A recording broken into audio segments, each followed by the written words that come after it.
हजारों मशाइख, हजारों उलमा मौजूद थे ना, लेकिन पाकिस्तान की सदर बनाया मोहम्मद अली जिन्ना ने, जिसकी दाढ़ी भी नहीं थी।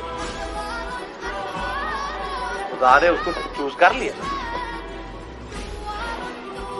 कौल फेल में तजाद नहीं था, सच्चे इंसान थे। उनसे किसी ने पूछा कि आप ये इतनी एफर्ट आपने जो पुट की है, आप इसका बदला क्या चाहते हैं?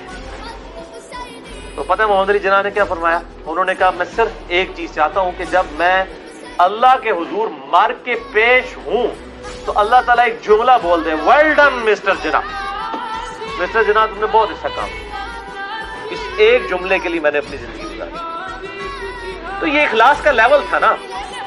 ये जितने बड़े बड़े आज बुजुर्गों के नाम के ऊपर लोग एक दूसरे के गले काट रहे हैं ना, वो बुजुर्ग उस टाइम जिंदा थे सारे, अल्लाह ने उन्होंने तौफीक दी थी।